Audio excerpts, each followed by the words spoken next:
Et pour nous prouve qu'on ne peut sauver personne là-bas.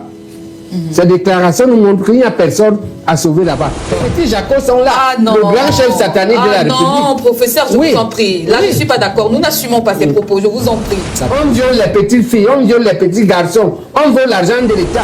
Les gens sont sataniques, ils injectent les mauvaises idées. Et c'est important de rappeler aux citoyens qu'il y a le satanisme qui nous guette. D'accord. C'est comme un bon docteur, c'est vous empoisonnez avec les médicaments. Vous l'avez déjà fait. D'accord. Et la pratique au Cameroun, c'est que nous faisons avec les sataniques qui sont à la présidence là. Professeur. Que Effoudou. Effoudou nous prouve que, Effoudou nous prouve que on ne peut sauver personne là-bas. Cette déclaration nous montre qu'il n'y a personne à sauver là-bas. Tout le monde là-bas est un satanique. Certains sont seulement moins bavards que les autres. C'est tout. Mais tout le monde est pourri. D'accord. Donc, dans les conditions où on est là, si on s'amuse, ils vont détruire tout. Puisqu'ils sont déjà finis.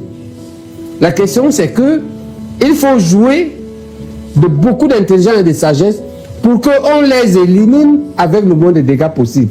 C'est nous qui avons à perdre, parce que nous on a l'espoir du Cameroun de demain. Eux n'ont pas espoir. Ils seront incapables de traverser la poste centrale, même en voiture. D'accord. Donc leur vie n'est pas possible, là ils sont là. Si on ne se méfie pas, ils vont nous détruire avant de finir. Oui, je voudrais ajouter. Un mensonge électoral satanique. Parce que même l'idée était satanique et nulle. Nulle pourquoi? Parce que quand on regarde la population électorale, ceux qui cultivent le cacao représentent quel pourcentage pour qu'on leur fasse une telle séduction? D'accord? Ils sont moindres, ils ne sont pas très nombreux. La population électorale qui profite du cacao. Donc, c'était un peu idiot parce que ce n'était pas efficace. Et ça apparaît grossier, c'est un gros mensonge. Pauvre Paul Biya, c'est lui. C'est lui qui a choisi ces gens.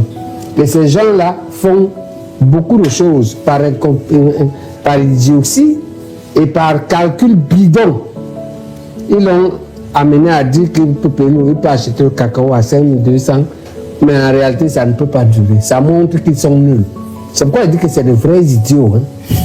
C'est de vrais idiots. Mais un Satan peut être intelligent.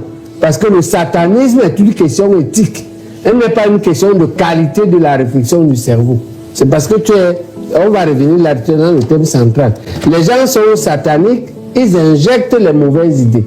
Parce que le satanisme travaille en permanence pour le mal, la souffrance. En réalité, leur travail, c'est pour fragiliser et détruire le régime qui les a créés. Mais pour Biya n'est pas le pauvre, c'est pourquoi je dis le pauvre. C'est l'univers qui est comme ça. Parce que c'est Dieu lui-même qui a créé Satan. Bon, ça ne doit pas étonnant. Et Satan est devenu Satan, il ne fut pas Satan au départ. C'était un des meilleurs anges, c'est Dieu qui l'a créé.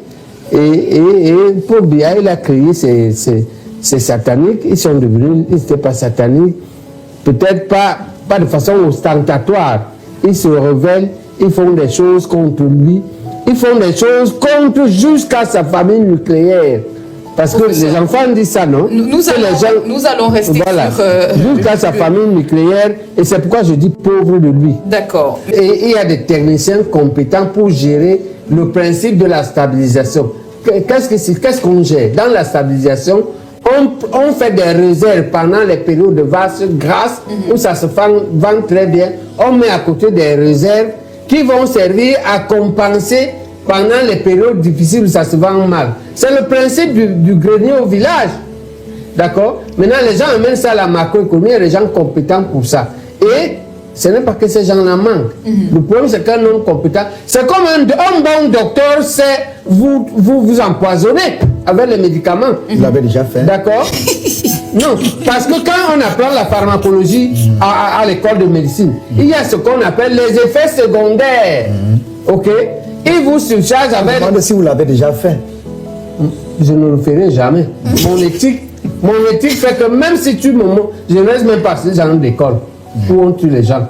Pour moi, la vie humaine est sacrée. Mais vous savez que le médicament lui-même, c'est un poison, non? Mais c'est ce qu'il dit. Mais je te dis que le médicament a des effets secondaires. C'est pourquoi il y a la question comme la question de dose. On sait parfaitement que l'insuline soigne le diabète parce qu'elle abaisse le glucose. Elle est en cas d'hyperglycémie. Mais si on vous donne des doses d'insuline supérieure, vous ne tenez pas. Vous mourrez tout de suite. Donc un docteur peut faire ça parce qu'il n'a pas d'éthique. Ok? Donc le type de la stabilisation, s'il est habité par le satanisme, va gaspiller tout l'argent de la réserve mise de côté. Et c'est important de rappeler aux citoyens qu'il y a le satanisme qui nous guette. D'accord, c'est compris. D'accord, si les Camerounais prenaient conscience du risque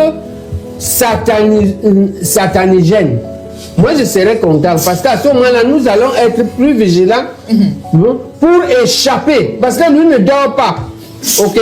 Il a englouti les gens qui l'ingurgitent et qui le vomissent tous les jours. Les petits jacos sont là. Ah, non. Le grand chef satanique de la République. Non, professeur, je vous en prie. Là, je ne suis pas d'accord. Nous n'assumons pas ces propos. Je vous en prie. Je vous en prie, professeur. Moi, nous devons avoir un discours républicain sur ce plateau. Je vous en prie, professeur.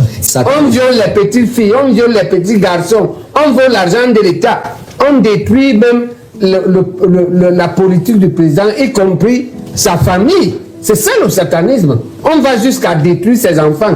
Il pleure dans les réseaux sociaux que c'est son entourage. Restons sur le sujet, je vous en prie. Ne nous éloignons pas du sujet. Je vous en prie. On ne peut pas... C'est sa vie privée de sa famille. Sa vie privée, tu n'as pas rentrer dans ça. Non, mais c'est cohérent. On ne parle pas de la famille du chef de l'État, on est sur un sujet de religion. Je te dis que les gens détruisent donc le pays, la société, les mœurs. Si on refuse l'idée de Dieu, on favorise le développement du satanisme. C'est pourquoi, même par nécessité, mais par stratégie, on ne peut pas dire que l'idée de Dieu est une construction. Si elle est une construction, elle est nécessaire. Et moi, je dois vous dire que personnellement, je crois en Dieu. Et je crois qu'entre Dieu et moi, il y a mes ancêtres. Dieu l'appelle dans ma langue Hilolombi, Batupek. Voilà les synonymes en ma langue. Hilolombi. C'est presque dans le Mbok, dans l'éducation du Mbok, il y a Hilolombi, Batupek. Ok? Que nous devons respecter et suivre. Et entre lui et nous, il y a les babous, c'est-à-dire les ancêtres. D'accord? Qui sont une voie de passage. Ils sont à peu près comme Jésus-Christ. Comment est-ce que, professeur, on arrive à considérer nos ancêtres comme étant le Dieu auquel certains croient? C'est une question. Les ancêtres ne sont pas Dieu, mais ils sont l'interface entre Dieu et nous. Entre Dieu et moi. Pourquoi pensez que nos ancêtres amènent vers Dieu et nous? C'est pourquoi, et c'est compatible avec le 5e commandement de l'Ancien Testament de Moïse, qui dit honore ton père et ta mère. D'accord? L'une des raisons pourquoi je n'attaque pas souvent frontalement le président de la République, c'est parce que c'est pour ce commandement que le Mbok reprend.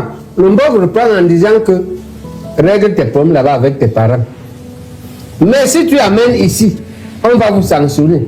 Et c'est toi qui vas assumer les sanctions. Que tu aies tort ou que tu aies raison. Donc, et donc c'est ça qui permet à la société de survivre. Si on ne peut pas venir dire en public que Dieu est une construction, Dieu existe. D'accord. Entre nous et Dieu, l'islam nous dit qu'il y a le prophète Mohammed, les Indiens nous disent que l'hindouisme nous dit qu'il y a Bouddha, le christianisme nous dit qu'il y a Jésus-Christ.